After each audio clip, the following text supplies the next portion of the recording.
మెల్లకని ఎప్పటికీ పోదు నీకు. ఇళ్ళ కళ్ళెత్తలంకనే దక్కుని సావు. ఈ ఊర్లో ఎవరికైనా బాధ అర్థం కాదు.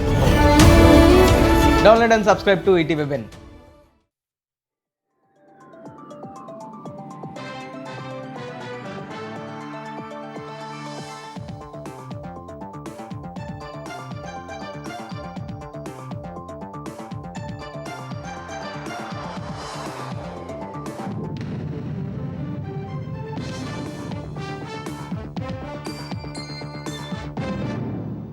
నమస్కారం, ఈటీవీ న్యూస్కి స్వాగతం. ముందుగా ముఖ్యాంశాలు. ఏఐ డేటా సెంటర్లతో ఐటీకి గమ్యస్థానంగా ఏపీ మారుతోందన్న చంద్రబాబు. భారీ పెట్టుబడులతో రావాలని ఢిల్లీ రైసినా డైలాగ్ సదస్సులో పిలుపు. గంజాయి రహిత ఏపీ లక్ష్యంగా ఆపరేషన్ వజ్రప్రహార్. అన్ని జిల్లాల్లో విస్తృత సోదాలు. బెజవాడలో పోలీసులపై కాల్పులకు యత్నించిన వ్యక్తి అరెస్టు. రేవంత్ ఎదుట ఒకేసారి లొంగిపోయిన 130 మంది నక్సల్స్. పెద్ద సంఖ్యలో ఆయుధాలు అప్పగింత. రాజకీయాలకు వస్తే స్వాగతిస్తామన్న సీఎం. తెలంగాణలో మహిళల భద్రతకు ప్రాధాన్యమిస్తున్నట్టు రేవంత్ వెల్లడి. ఆర్థికంగా ఎదిగేందుకు ప్రభుత్వం అండగా నిలుస్తోందని స్పష్టీకరణ. 2025 గద్దర్ అవార్డులో సత్తా చాటిన చిన్న సినిమాలు. ఈటీవీ విన్ చిత్రాలకు పురస్కారాల పంట. ఉత్తమ నటీనటులుగా రష్మిక, నాగచైతన్య. ఇరాన్పై 8వ రోజు కొనసాగుతున్న ఇజ్రాయెల్ అమెరికా దాడులు. గల్ఫ్లోని అమెరికా స్థావరాల లక్ష్యంగా టెహరాన్ ప్రతిదాడులు. పెట్రోల్ ధరలపై కేంద్రం కీలక ప్రకటన. ముడి చమురు ధరలు పెరిగినా పెంచబోమని వెల్లడి. ఇతర మార్గాల్లో దిగుమతులు పెంచినట్టు వెల్లడి. రేపే టీ20 ప్రపంచ కప్ ఫైనల్. అహ్మదాబాద్లో తలపడనున్న భారత్, న్యూజిలాండ్. కప్పును ఒడిసిపట్టాలనే పట్టుదలతో వ్యూహాలు.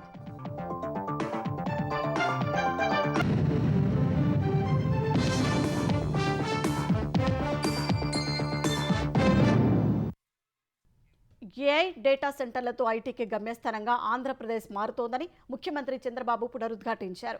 అమరావతిని అత్యుత్తమ జీవన ప్రమాణాలు, సాంకేతిక నగరంగా నిర్మిస్తున్నామని చెప్పారు. సుదీర్ఘకాలం జీవించాలనుకునేవారు అమరావతికి రావాలని పిలుపునిచ్చారు. వివిధ దేశాలు వృద్ధాప్య సమస్యలతో సతమతమవుతున్నట్టు చెప్పిన చంద్రబాబు వాటిని దృష్టిలో పెట్టుకునే జనాభా నిర్వహణపై దృష్టి సారించినట్టు తెలిపారు. ఢిల్లీలో జరిగిన రైసినా డైలాగు సదస్సులో ముఖ్య అతిథిగా సీఎం చంద్రబాబు పాల్గొన్నారు. ఏఐ డేటా సెంటర్లతో ఐటీకి గమ్యస్థానంగా ఆంధ్రప్రదేశ్ మారుతోందని సీఎం తెలిపారు. భారీ పెట్టుబడులతో ఏపీకి రావాలని పిలుపునిచ్చారు. దేశంలో అభివృద్ధి వేగంగా విస్తరిస్తోందని, సాంకేతికతలో కొత్త ఆవిష్కరణలు వస్తున్నాయన్నారు. ఐటీని మొదటి అడ్వాంటేజ్గా తీసుకున్నామని తెలిపారు. అన్ని మౌలిక సదుపాయాలు, మెరుగైన సౌకర్యాలు అమరావతిలో ఉన్నాయని చెప్పారు. ఎవరైనా పెట్టుబడులతో వస్తే జాప్యం లేకుండా అనుమతులన్నీ ఇస్తున్నామని వెల్లడించారు. Now I am building after bifurcation one more city, that is Amaravati. Every person on the globe is going to talk about it. That is how we are doing. Technology, we are going to use it at most efficiently. Finally, pollution-free capital. Anybody wanted to live long, you come, I am offering Amaravati the best place to live. That is what I am going to build, one of the best cities in the world. As on today, we are all talking Silicon Valley. Future will talk Quantum Valley, that is in India, from Amaravati, that is from my state. By year end, operations will start. We are going to manufacture quantum computers. We are going to supply quantum computers for rest of the world. వివిధ దేశాలు వృద్ధాప్య సమస్యలతో సతమతమవుతున్నాయని చంద్రబాబు తెలిపారు. వాటిని దృష్టిలో పెట్టుకునే జనాభా నిర్వహణపై దృష్టి సారించినట్లు వివరించారు. There is population, we can use technology. Otherwise, robots will be there, work will be done, but very, very difficult for survival. Now countries are facing the same problem. If you see India, big families earlier, even 20 people or 10 people. Big families earlier we used to treat as big asset. That is a big wealth also. Even to give girls for marriage at the time, they used to select only big families. Today, families are becoming more and more micro families. That is the biggest challenge. All intellectuals are here. You have to promote this idea, or otherwise, some of the countries are already facing aging problem and also population problem. Ultimately, if India can succeed, I am assuring you, India is only the country to serve global community for future. కేంద్రంతో కలిసి ముందుకెళ్తున్నామని, సంస్కరణల వల్లే మన దేశం అభివృద్ధి చెందుతోందని చంద్రబాబు పేర్కొన్నారు. Global కమ్యూనిటీకి సేవ చేసే సామర్థ్యం మన దేశానికే ఉందని సీఎం స్పష్టం చేశారు. గంజాయి రహిత ఆంధ్రప్రదేశ్ లక్ష్యంగా ఆపరేషన్ వజ్ర ప్రహార్ పేరిట రాష్ట్ర వ్యాప్తంగా నిర్బంధ తనిఖీలు నిర్వహించారు. పోలీసులు ఈగల్ టీం చేపట్టిన తనిఖీల్లో అనుమానిత వ్యక్తులను అదుపులోకి తీసుకున్నారు. విజయవాడ బస్టాండ్ సమీపంలోని బాలాజీ హోటల్లో ఈ ఉదయం పోలీసులు నిర్బంధ తనిఖీలు చేశారు. అనుమానాస్పదంగా కనిపించిన వ్యక్తిని ప్రశ్నించే క్రమంలో అతను కాల్పులు జరిపేందుకు ప్రయత్నించాడు. తర్వాత పిస్టల్ చూపించి బెదిరిస్తూ పోలీసులను తోసుకుంటూ పారిపోయాడు. పోలీసులు అతన్ని వెంబడించి పట్టుకున్నారు. మాచవరం పిఎస్ పరిధిలో 4 యువకుల నుంచి 16 గ్రాముల MDMA డ్రగ్స్ స్వాధీనం చేసుకున్నారు. కృష్ణా జిల్లా పామరులో 30 బైకులను సీజ్ చేశారు. చీరాలలో 25 బైకులు, 2 కార్లు, 1 ఆటోను సీజ్ చేశారు. నెల్లూరు జిల్లా మద్దూరులో సరైన పత్రాలు లేని 26 బైకులు, 2 ఆటోలను, అద్దంకిలో అనుమానిత ఇళ్లు, దుకాణాలను తనిఖీ చేసి 40 బైకులను సీజ్ చేశారు. పులివెందులలోని సుమారు 500కు పైగా ఇళ్లలో తనిఖీలు చేసిన పోలీసులు 45 వాహనాలను జప్తు చేశారు. గుంటూరులో ఈగల్ చీఫ్ ఐజీ ఆకే రవికృష్ణ, జిల్లా ఎస్పీ వకుల్ జిందాల్తో కలిసి ఆపరేషన్ వజ్ర ప్రహర్లో పాల్గొన్నారు. గంజాయి సరఫరా జరిగే 849 హాట్స్పాట్స్ గుర్తించామని రవికృష్ణ వెల్లడించారు. గంజాయి రహిత ఆంధ్రప్రదేశ్ నిర్మాణం కోసం ప్రభుత్వం చాలా గట్టి ప్రయత్నాలు చేస్తుంది, ఒక యుద్ధమే చేస్తుంది. ఒరిస్సా నుంచి వస్తున్న గంజాయిని అడ్డుకట్ట వేయడానికి ఎన్నో రకాల చర్యలు తీసుకుంటున్నాం. అదేవిధంగా 849 హాట్స్పాట్స్ మేము ఐడెంటిఫై చేసాం రాష్ట్ర వ్యాప్తంగా. ఈ 849 హాట్స్పాట్స్ మీద పూర్తి స్థాయిలో నిఘా పెట్టాం. డ్రోన్ సర్వేలెన్స్ ద్వారా, అదేవిధంగా వివిధ రకాల ఆపరేషన్స్ ద్వారా వాటి మీద నిఘా పెట్టడం జరిగింది. చాలా అప్రమత్తం చేయడం వల్ల ఈ గంజాయి వినియోగం కూడా తగ్గుముఖం పడుతుంది. కానీ 0 టాలరెన్స్ అంటే ఇంకా 1% కూడా జరగకూడని ఉద్దేశంతో ఈ కార్యక్రమం మొదలుపెట్టాం. వైసీపీ హయాంలో రఘురామకృష్ణరాజును కస్టోడియల్ టార్చర్ చేసిన కేసులో 7వ నిందితుడిగా ఉన్న ఐపీఎస్ సునీల్ నాయక్ను 3వ రోజు సుమారు 7 గంటల పాటు సిఐడి విచారించింది. దర్యాప్తు అధికారిగా ఉన్న విజయనగరం ఎస్పీ దామోదర్ ముందుగానే సిద్ధం చేసుకున్న ప్రశ్నావళితో సునీల్ నాయక్ను ప్రశ్నించారు. మొదటి 2 రోజులు సునీల్ నాయక్ వ్యక్తిగత, అధికారిక వివరాలు, డిప్యుటేషన్ కారణాలు అడిగారు. అప్పట్లో రఘురామకృష్ణరాజుని గుంటూరు సిఐడి కార్యాలయానికి తెచ్చిన రోజున ఎందుకు రావాల్సి వచ్చిందని ప్రశ్నించారు. రాత్రి సమయంలో రావటం, అనధికార వ్యక్తులను లోపలికి అనుమతించడంపై ప్రశ్నించగా పొడిపొడి సమాధానాలతో సరిపెట్టినట్లు పోలీసు వర్గాలు తెలిపాయి. విచారణకు సునీల్ నాయక్ సహకరించలేదని అంటున్నారు. హైకోర్టు ఆదేశాల మేరకు రేపు, ఎల్లుండి కూడా విచారణ కొనసాగుతుందని దర్యాప్తు అధికారులు తెలిపారు. 9వ తేదీన హైకోర్టులో సునీల్ నాయక్ బెయిల్ పిటిషన్ విచారణకు రానున్న నేపథ్యంలో కోర్టు ఎలాంటి ఆదేశాలు ఇస్తుందనే దానిపై తదుపరి చర్యలు ఉంటాయని పోలీసులు చెబుతున్నారు. నక్సలైట్ల చరిత్రలో మొదటిసారిగా భారీ స్థాయిలో మావోయిస్టులు లొంగిపోయారు. సీఎం రేవంత్ రెడ్డి సమక్షంలో 130 మంది మావోయిస్టులు ఆయుధాలను అప్పగించారు. జనజీవన స్రవంతిలోకి వచ్చిన వారికి ఆరోగ్య భద్రత సహా పునరావాసం, ఇందిరమ్మ ఇళ్లు కల్పిస్తామని సీఎం హామీ ఇచ్చారు. వారికి రివార్డు చెక్కులను అందించారు. చట్టపరంగా ఎత్తివేయడానికి అవకాశం ఉన్న కేసులను ఎత్తివేస్తామన్నారు. రాజకీయాల్లోకి వచ్చేవారిని స్వాగతిస్తామని స్పష్టం చేశారు.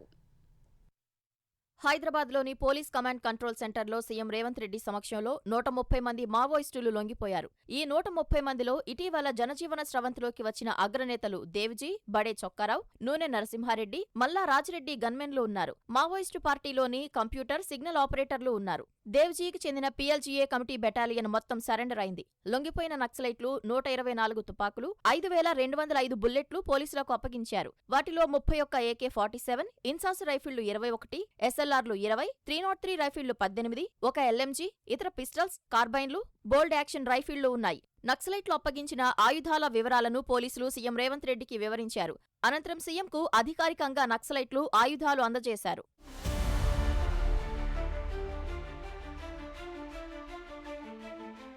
తర్వాత లొంగిపోయిన మావోయిస్టులను ఉద్దేశించి మాట్లాడిన సీఎం అణ్వాయుధాలు ఉన్న దేశాలు కూడా చర్చల ద్వారా సమస్య పరిష్కరించుకుంటున్నాయని తెలిపారు. ఇంకా అజ్ఞాతంలో ఉన్న నక్సలైట్లు లొంగిపోవాలని పిలుపునిచ్చారు. దేవ్జీ, ఆయన మిత్ర బృందం చేసిన ప్రతిపాదనలను కేంద్ర హోంమంత్రి అమిత్ షాతో చర్చించానని తెలిపారు. లొంగిపోయిన వారి మెరుగైన జీవితానికి హామీ ఇవ్వాలని అమిత్ షా సూచించారని వివరించారు. అమిత్ షా గారు కూడా తెలంగాణ రాష్ట్ర ప్రభుత్వానికి స్వేచ్ఛ ఇచ్చిండు. ఆరోగ్యం విషయంలో, ఆర్థిక వెసులుబాటు విషయంలో, ఇంటి స్థలము, ఇల్లు నిర్మాణానికి ఆర్థిక పరమైన సహాయంలో కూడా మమ్మల్ని స్వేచ్ఛగా ముందుకు వెళ్ళమని అమిత్ షా గారు చెప్పిండ్రు. మొన్న జరిగిన చర్చల సందర్భంగా కేంద్ర ప్రభుత్వం సూచన మేరకు ముప్పాలపు లక్ష్మణరావు గారు అలియాస్ గణపతి గారితో సహా సెంట్రల్ కమిటీ గాని, స్టేట్ కమిటీ గాని వివిధ హోదాలలో అజ్ఞాతవాసంలో ఉన్న నక్సలైట్లను జనజీవన స్రవంతిలోకి రాండి అని చెప్పి తెలంగాణ రాష్ట్ర ప్రభుత్వం పిలుపు ఇస్తుంది. వారి ఆరోగ్యానికి, వారి ప్రాణానికి వారు సరెండర్ అవుతే తెలంగాణ ప్రభుత్వం పూర్తిగా రక్షణ కల్పిస్తుంది. తెలంగాణ పునర్నిర్మాణంలో భాగస్వాములను కాండి. లొంగిపోయిన నక్సలైట్లపై ఎత్తివేయగలిగే కేసులుంటే ప్రభుత్వం సానుకూలంగా ఉందని సీఎం తెలిపారు. వరహారావు లాంటి వాళ్ళు, అది మరో గాథ ఇన్న లాంటి వారిపైన కేసులు ఎత్తేస్తారు. ఇవన్నిటిని కూడా ఎత్తివేయగలిగిన కేసులుంటే ప్రభుత్వం సానుకూలంగా స్పందిస్తుంది. దాంట్లో ఉన్న క్రిమినాలిటీ కానీ, మర్డర్ కేసెస్ కానీ, ఇతర తీవ్రమైన నేరాలు ఉంటే ప్రభుత్వాలు ఎత్తేసినా కూడా న్యాయస్థానాలు ఊరుకోవు. కాబట్టి ఆ case by case, person by person కేసులను పరిశీలించడం జరుగుతుంది. అవసరం అనుకుంటే దానికి ఒక ప్రత్యేకమైన కమిటీని ఏర్పాటు చేస్తాం. ఒక్కొక్క కేసును, ఒక్కొక్క వ్యక్తి యొక్క ఆ కేసు తీవ్రతను బట్టి ప్రభుత్వం చర్యలు తీసుకుంటే ప్రభుత్వం సానుభూతితో ఉన్నది. సమస్యల్ని పరిష్కరిస్తాము. కేసులు ఏమైనా ఉంటే చట్ట పరిధిలో ఎత్తేయడానికి అవకాశం ఉన్న కేసులను ఎత్తేయడానికి ప్రభుత్వం సిద్ధంగా ఉంది. లొంగిపోయిన 130 మందిలో 3 రాష్ట్ర స్థాయి, 1 రీజనల్, 10 మంది డివిజనల్, 46 మంది ఏరియా కమిటీ, 70 మంది దళ సభ్యుల హోదాలో ఉన్నట్లు డీజీపీ శివధర్ రెడ్డి తెలిపారు. 125 మంది ఛత్తీస్గఢ్కు చెందినవారు కాగా తెలంగాణకు చెందినవారు 4, ఆంధ్రప్రదేశ్కు చెందినవారు 1 ఉన్నారని చెప్పారు. తెలంగాణ స్టేట్ కమిటీలో ఇంకా 7 మాత్రమే మిగిలి ఉన్నారని వెల్లడించారు. తెలంగాణలో మహిళల భద్రతకు ప్రభుత్వం అధిక ప్రాధాన్యమిస్తోందని ముఖ్యమంత్రి రేవంత్ రెడ్డి అన్నారు. హైదరాబాద్ జేఎన్2 ఆడిటోరియంలో స్టాండ్ విత్ హర్ కార్యక్రమానికి హాజరైన సీఎం మహిళల రక్షణ కోసం అనేక చట్టాలు తీసుకొస్తున్నామన్నారు. సమాజంలో మహిళలకు ఇబ్బందులు పెరిగిపోతున్నాయని, వాటిని తగ్గించడానికి చర్యలు తీసుకుంటున్నట్టు చెప్పారు. మన కుటుంబ సభ్యులపై జరిగే వేధింపులను ఎలా భావిస్తామో ఇతర మహిళల విషయంలోనూ అదే విధంగా స్పందించాలన్నారు. కాలేజీలు, కార్యాలయాలు, రైల్వే స్టేషన్లు, బస్ స్టాండ్లు, సినిమా హాళ్ల వంటి ప్రదేశాల్లో మహిళల భద్రతకు ప్రాముఖ్యత ఇవ్వాలన్నారు. మహిళలపై వేధింపులు జరిగితే నిర్లక్ష్యం చేయడం కూడా ఒక రకంగా నేరమేనని సీఎం అభిప్రాయపడ్డారు. తెలంగాణను మహిళలకు అత్యంత సురక్షిత రాష్ట్రంగా తీర్చిదిద్దామని రేవంత్ రెడ్డి హామీ ఇచ్చారు. మహిళలు చదువుకొని ఉద్యోగాలు చేసి ఆర్థికంగా ఎదిగేందుకు తమ ప్రభుత్వం ప్రయత్నం చేస్తుందన్నారు. మన రాష్ట్రంలో, మన దేశంలో మహిళలకు సంపూర్ణమైన రక్షణ కల్పించడమని ఎవరైనా భావిస్తే అది అసంపూర్తి అని నేను భావిస్తున్నాను. ఈరోజు తెలంగాణ రాష్ట్ర ప్రభుత్వం దేశంలోనే మహిళలకు అత్యంత భద్రత కలిగిన రాష్ట్రంగా తెలంగాణను తీర్చిదిద్దాలి అని ఈరోజు ఒక మంచి కార్యక్రమాన్ని తీసుకొని ఈరోజు మిమ్మల్ని అందరిని ఆహ్వానించి వాళ్ళ రక్షణ వాళ్ళకు వదిలేయకుండా వాళ్ళ రక్షణ ఇక్కడున్న మనమందరం తీసుకుంటే ఖచ్చితంగా 100% తెలంగాణ రాష్ట్రంలో మహిళలకు రక్షణ అందించబడుతుంది అని నేను భావిస్తున్నా. 2025 సంవత్సరానికి తెలంగాణ ప్రభుత్వం ప్రకటించిన గద్దర్ అవార్డుల్లో చిన్న చిత్రాలు సత్తా చాటాయి. ఈటీవీ విన్ నిర్మించిన రాజు వెడ్స్ రాంబాయ్ ఉత్తమ చిత్రంగా నిలిచింది. ఇదే సినిమాకు ఉత్తమ దర్శకుడిగా సాయిలు ఎంపికయ్యారు. తండేల్ చిత్రంలో నటనకు నాగ చైతన్య ఉత్తమ నటుడు, ది గర్ల్ ఫ్రెండ్ చిత్రానికి రష్మిక మందన ఉత్తమ నటి అవార్డులకు ఎంపికయ్యారు. బాలల చిత్రం విభాగంలో ఈటీవీ విన్ నిర్మించిన అనగనగా అవార్డు గెలుచుకుంది. ఎన్టీఆర్ జాతీయ పురస్కారానికి చిరంజీవి, అక్కినేని అవార్డుకు జయసుధ, పైడి జయరాజ్ అవార్డుకు కమల్ హాసన్ను ఎంపిక చేశారు. మార్చి 19న అవార్డులు ప్రదానం చేయనున్నారు.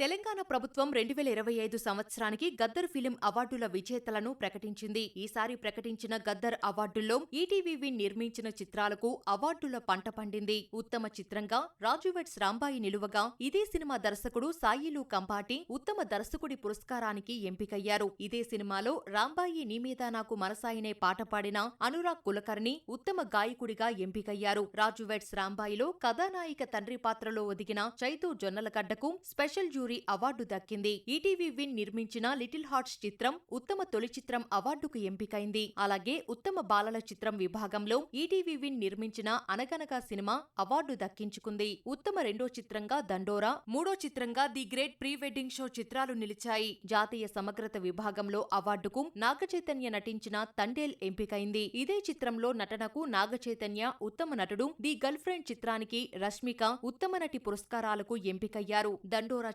చిత్రంలో నటనకు శివాజీ, యూఫోరియా సినిమాకు భూమికా చావ్లా ఉత్తమ సహాయ నటుడు, నటి పురస్కారాలకు ఎంపికయ్యారు. ఉత్తమ పర్యావరణ చిత్రంగా ఇగ్వా, ఉత్తమ వినోదాత్మక చిత్రంగా అనిల్ రావిపుడి రూపొందించిన సంక్రాంతికి వస్తున్నాం, సామాజిక సందేశాత్మక విభాగంలో నటుడు నాని నిర్మించిన కోర్టు సినిమా అవార్డులకు ఎంపికయ్యాయి. మిరాయ్ చిత్రానికి స్పెషల్ ఎఫెక్ట్స్ విభాగంలో అవార్డు దక్కింది. దండోరా చిత్రానికి ఉత్తమ సంగీత దర్శకుడిగా మార్క్ కె రాబిన్, ఉత్తమ నేపథ్య గాయకురాలిగా కన్నప్ప చిత్రానికి సాహితీ చాగంటి అవార్డులు అందుకోనున్నారు. జిగ్రీష్ చిత్రానికి కృష్ణతేజ్ రెడ్డి ఉత్తమ హాస్యనటుడి అవార్డు అందుకోనుండగా, ఉత్తమ బాలనటుడిగా the great pre wedding show చిత్రానికి మాస్టర్ రోహన్, ఉత్తమ కథా రచయితగా యూఫోరియా చిత్రానికి గుణశేఖర్, ఉత్తమ స్క్రీన్ ప్లే రైటర్ గా సంక్రాంతికి వస్తున్నాం చిత్రానికి అనిల్ రావిపుడి అవార్డులకు ఎంపికయ్యారు. ఉత్తమ పాటల రచయితగా కుబేరా చిత్రానికి నందకిషోర్ ఎంపికైతే, మిరాయ్ చిత్రానికి ఉత్తమ సినిమాటోగ్రాఫర్ గా కార్తిక్ ఘట్టమనేని, ఉత్తమ ఎడిటర్ గా శ్రీకర్ ప్రసాద్ అవార్డులు అందుకోనున్నారు. ఉత్తమ ఆడియోగ్రాఫర్ గా కిష్కింధపురి చిత్రానికి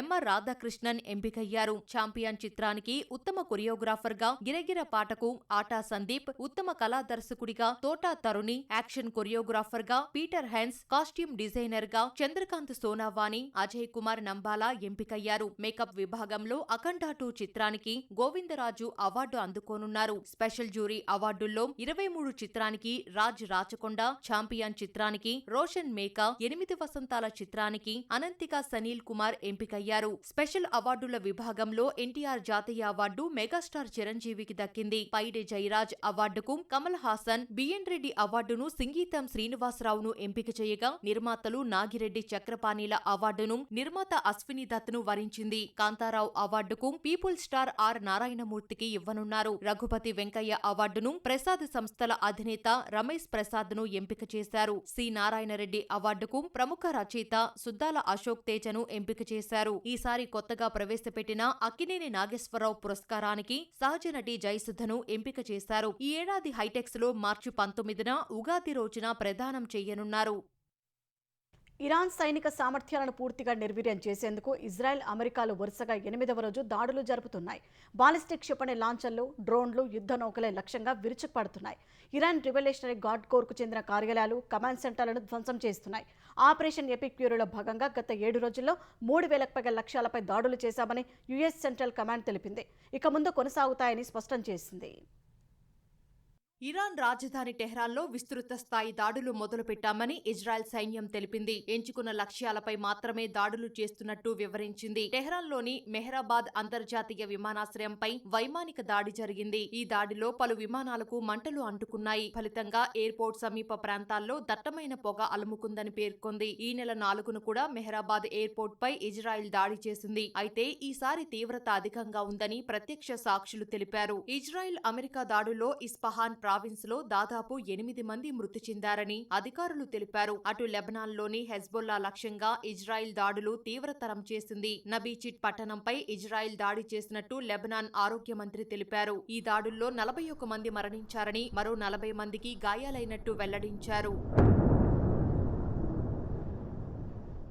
ఆపరేషన్ ఎపిక్ ఫ్యూరీలో భాగంగా గత వారం రోజుల్లో ఇరాన్లోని 3000కు పైగా లక్ష్యాలపై దాడులు చేపట్టామని యుఎస్ సెంట్రల్ కమాండ్ ఎక్స్లో వీడియో పోస్టు చేసింది. వీటితో ఆగిపోమని, మరిన్ని దాడులు చేస్తామని తెలిపింది. ఇరాన్ పోరాట శక్తి క్రమంగా క్షీణిస్తుంటే తమ శక్తి పెరుగుతోందని ఆ వీడియోకు శీర్షిక జోడించింది. యుఎస్ఎస్ అబ్రహం లింకన్ విమాన వాహక నౌకను ధ్వంసం చేస్తామని ఇరాన్ పేర్కొనగా, ఆ నౌక నుంచి యుద్ధ విమానాలు దూసుకెళ్తున్న ఫోటోలను అమెరికా ఎక్స్లో పోస్టు చేసింది.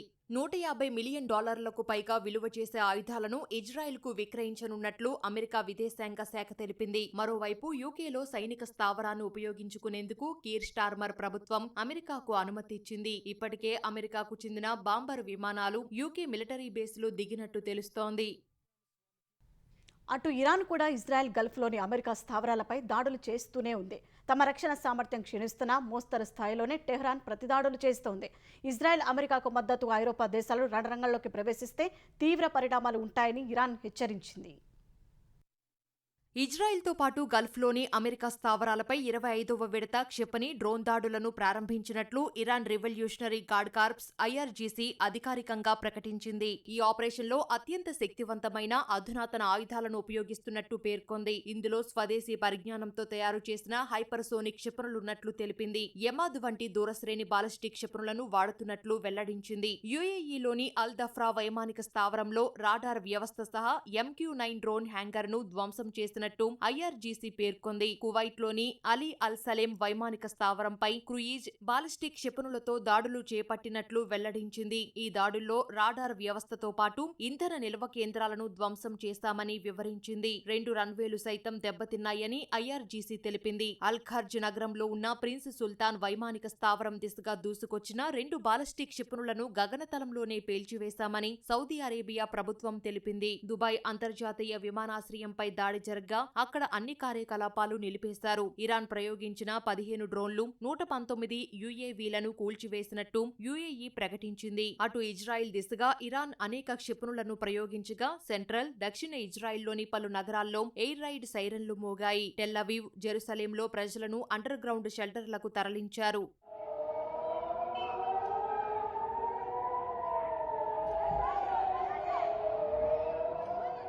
హోర్ముజ్ జలసంధిలో మాల్టా జెండాతో వెళ్తున్న చమురు నౌకపై దాడి చేశామని ఐఆర్జీసీ తెలిపింది. ఇజ్రాయిల్, అమెరికా మిత్రదేశాలకు చెందిన నౌకలను హోర్ముజ్ జలసంధి నుంచి అనుమతించబోమని పునరుద్ఘాటించింది. అఖాబా నగరంలోని అమెరికా వైమానిక స్థావరంపైకి ఇరాన్ ప్రయోగించిన 2 క్షిపణులను సమర్థంగా అడ్డుకున్నట్లు జోర్డాన్ రక్షణ శాఖ తెలిపింది. ఇరాన్ రివల్యూషనరీ గార్డ్ కోర్ తమ దేశంలో దాడులకు కుట్ర పన్నిందని అజర్బైజాన్ ప్రభుత్వం ఆరోపించింది. వివిధ ప్రాంతాల్లో 3 పేలుడు పదార్థాలను నిర్వీర్యం చేసిన తెలిపింది. బాకు బిలిసి సెహాన్ ఆయిల్ పైప్లైన్ పేల్చివేసేందుకు ఇరాన్ కుట్ర పన్నిందని పేర్కొంది.